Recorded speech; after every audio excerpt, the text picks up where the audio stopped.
If you get up in the morning and if you think only good thoughts, किसी के लिए बुरा मत सोचो, सिर्फ अपना अच्छा सोचो।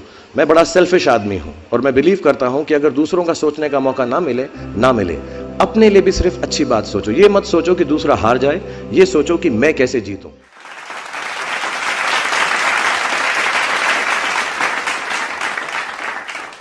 कि जब मैं सुबह उठता हूं तो यही सोचता हूं कि जो मैं करने जा रहा हूं उसके अंदर कोई अच्छी बात है या नहीं।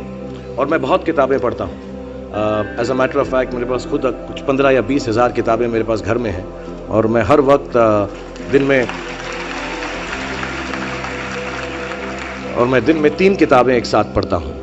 एक मैं अपनी गाड़ी में पढ़ता हूँ जब काम पर जा रहा होता हूँ, एक मैं सोने से पहले पढ़ता हूँ और एक, आप ज़्यादा ना हंसे तो बताऊँ, बाथरूम में पढ़ता हूँ।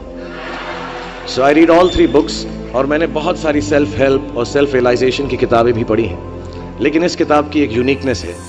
हर किताब यही कहती है कि अच्छा सोचो, अच्छा दिमाग मिलाओ, अच्छी विचारधारा रखो, लेकिन ये किताब के अंदर बताया गया है कि किस तरह वो विचारधारा आपके अंदर उत्पन्न हो सकती है। How can this be created from the inside. And the second unique quality of this book is कि ये सब कहना बहुत अच्छा है कि अच्छी विचारधारा रखो, लेकिन हमारे अराउंड इतनी नेगेटिविटी रहती है, हम हमेशा बुरे ख्याल इंसान को बहुत जल्दी आ जाते हैं।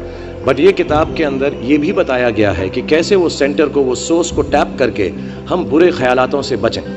As a matter of fact ये हमारी ज़िंदगी की सबसे बड़ी लड़ाई होनी चाहिए। मैं इस किताब में से 2 पंक्तियाँ आपको बताना चाहूँगा कि हमें लगता है कि विचारों वाला रावण ज़्यादा शक्तिशाली है, पर उसे ताकत कहाँ से मिलती है? उसे ताकत हमसे ही मिलती है, हमारी सोच से मिलती है। इस किताब में उस सोर्स को कंट्रोल करना सिखाया गया है। और मैं इस्लामिक रिलीजन का हूँ, मैं मुस्लिम हूँ। हमारे में एक वर्ड है जो बहुत मिसयूज़ होता है, जिहाद। जिहाद का भी थॉट प्रोसेस बिल्कुल यही है कि हमारे अंदर जो बुरी सोच है उसको कॉन्कर करना, उसके लिए लड़ना, उसे जिहाद कहते हैं। बाहर सड़कों पे लोगों को मारने को जिहाद नहीं कहते। 2-3 बातें और कहूँगा लोगों के बारे में जिन्होंने मुझे यहाँ पर बुलाया है, इनसे मेरी मुलाकात हुई और बहुत अच्छा लगा मुझे। जैसा मैंने कहा कि सुबह उठते ही अच्छी थॉट्स सोचो। इस किताब में 2-4 लाइनें और ऐसी हैं जो मुझे लगता है हमको सोचने पर मजबूर करती हैं। If you get up in the morning and if you think only good thoughts, किसी के लिए बुरा मत सोचो, सिर्फ अपना अच्छा सोचो। मैं बड़ा सेल्फिश आदमी हूँ और मैं बिलीव करता हूँ कि अगर दूसरों का सोचने का मौका ना मिले, अपने लिए भी सिर्फ अच्छी बात सोचो। ये मत सोचो कि दूसरा हार जाए, ये सोचो कि मैं कैसे जीतूं। It's only a way that you can turn around the same thought. Because as this book says, विश्व में किसी भी चीज के भौतिक निर्माण से पहले उसका विचारों में निर्माण होता है, which is true. I believe all things created in this world are created by our own thoughts. जो विचार होश और जोश में किए जाते हैं वे ही हकीकत को बदलते हैं। दुनिया वैसी नहीं है जैसा आप सोचते हो, दुनिया वैसी है जैसे आप हो।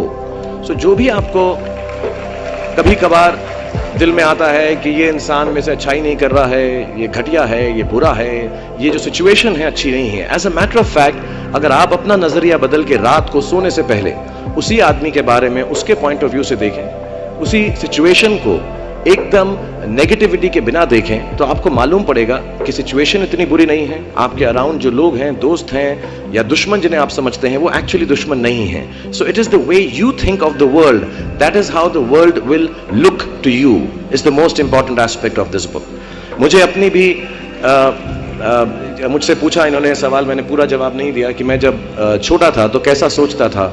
मैं सोचता था कि इतना बड़ा स्टार बन जाऊंगा। आई रिमेंबर मैंने टीवी में एक सीरियल किया था, आप लोग शायद बहुत सारे यहाँ पे छोटे इन्होंने देखा नहीं होगा, एक फौजी सीरियल किया था मैंने। एंड पहली बार जब मैं सड़क में जा रहा था तो मैंने देखा 2 औरतें 3 व्हीलर में हैं और सडनली उन्होंने मुझको देखा। मेरा नाम उस सीरियल में अभिमन्यु राय था, फौजी में। और सडनली उन्होंने मुझे देखा और मैंने नोट किया कि उनके मुंह पे इतनी बड़ी मुस्कान आ गई है मुझे देखते ही कि हाय शाहरुख शाहरुख, ऐसा करके वो चिल्लाने लगे।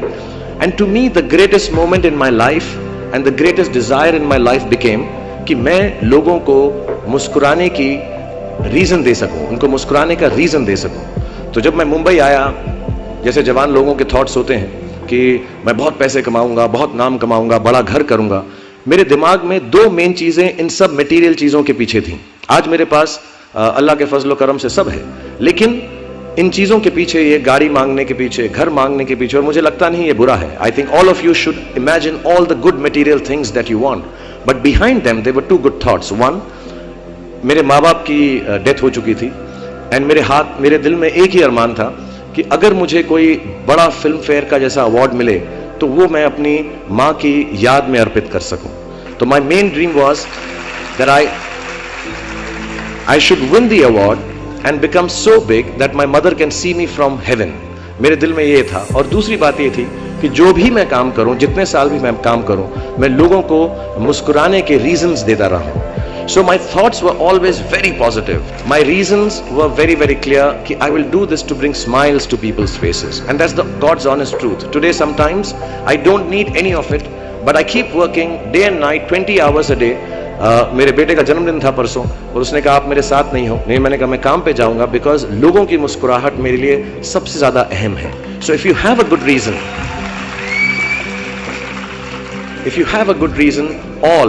all your thoughts and beliefs and everything that you want in this material world will come through. जितने भी जवान पीढ़ी के लोग यहाँ पर हैं मेरे जैसे जो 20-22 साल के हैं, उन सब से मैं यही गुजारिश करूंगा कि प्रैक्टिकल पर्पसफुलनेस, कि जो काम आप कर रहे हैं उसका कहीं ना कहीं नतीजा अंजाम मिलना बहुत ज़रूरी है. अगर आप 8 घंटे काम कर रहे हैं तो उसकी आपको तनख्वाह मिलनी चाहिए. अगर आप फिल्मों में काम कर रहे हैं तो आपको उसके लिए अवार्ड मिलना चाहिए. जो भी मटीरियल चीज़ आपके दिल में है उसकी आस्था, उसका दिमाग में उसको हमेशा रखें. मैं कभी भी किसी बच्चे को ये नहीं कहूँगा कि सारी ज़िंदगी सोशल वर्क में गुजार दो, अच्छे काम करो, सिर्फ प्रेयर करो. No, I think you should go and get what you want in life. All the material things. You should have a big house for your family. You should have a good car for your elder parents. You should be able to educate your sister and your daughter to the best possible way that you can. Please do all that. But somewhere in your heart, remember that each job that you do, जो भी कार्य आप करें, जो भी काम आप करें, उससे कहीं ना कहीं ह्यूमैनिटी का कुछ ना कुछ पॉजिटिव होना जरूरी है. कहीं ना कहीं पर उनका बढ़ावा होना जरूरी है. If you keep that thought in mind, मैं भी आपको बताऊंगा, कुछ लोगों ने स्टीव जॉब्स के बारे में सुना होगा. अभी रिसेंटली उनका देहांत हुआ. उनको कैंसर था, पैनक्रियाटिक कैंसर था. एंड उन्होंने एप्पल कंपनी सबसे बड़ी कंपनी मानी जाती है दुनिया के अंदर आजकल. उन्होंने अपने अंतिम समय में 6 महीने में रियलाइज किया कि जब भी मुझे मालूम पड़ा कि अब मेरी मौत करीब है, मुझको फेलियर और सक्सेस दोनों का डर या उससे खुशी खत्म हो गई. मेरे दिल में सिर्फ एक ही बात थी कि जब भी मैं कोई चीज बनाऊंगा, कंप्यूटर बनाऊंगा या कोई भी गुड बनाऊंगा, उससे इंसानों का, ह्यूमैनिटी का क्या फायदा होगा. So I want to tell all the youngsters, please do whatever you want to do in terms of being well off materially, but somewhere keep a spiritual thought that the world should be a better place because you were born in it. बुरे लोगों की संगत करके अगर व्यक्ति बिगड़ सकता है तो अच्छे लोगों की संगत करके बन भी सकता है साहब. आप किसी मिडिल क्लास व्यक्ति के पास जाइए, आप किसी एवरेज पर्सन के पास जाइए, बोलिए साहब संगत का असर क्या होता है, बोलेगा ना जी ना, कभी मत करना, संगत का असर बड़ा खराब होता है. यही बोलेगा ना, 99% यही बोलेगा. अब जाओ किसी सफल आदमी के पास जाओ और बोलो, सेम सवाल करो कि साहब संगत का असर क्या होता है, बोलेगा साहब 1 नंबर की चीज है, अगर बन जाए ना तो आदमी कामयाब हो सकता है. इसको बोलता हूं positive attitude. There is a basic difference, there is a basic difference between successful person and failure. एक बाप अपने बच्चों को यही सिखाता है कि बेटा संगत का असर बड़ा खराब होता है, संगत से आदमी बिगड़ सकता है. क्यों? क्योंकि उसको पता है कि मोहल्ले में सब नालायक लोग रहते हैं. हमारे पिताजी हमको यही सिखाते थे, बेटा संगत का असर बहुत खराब होता है.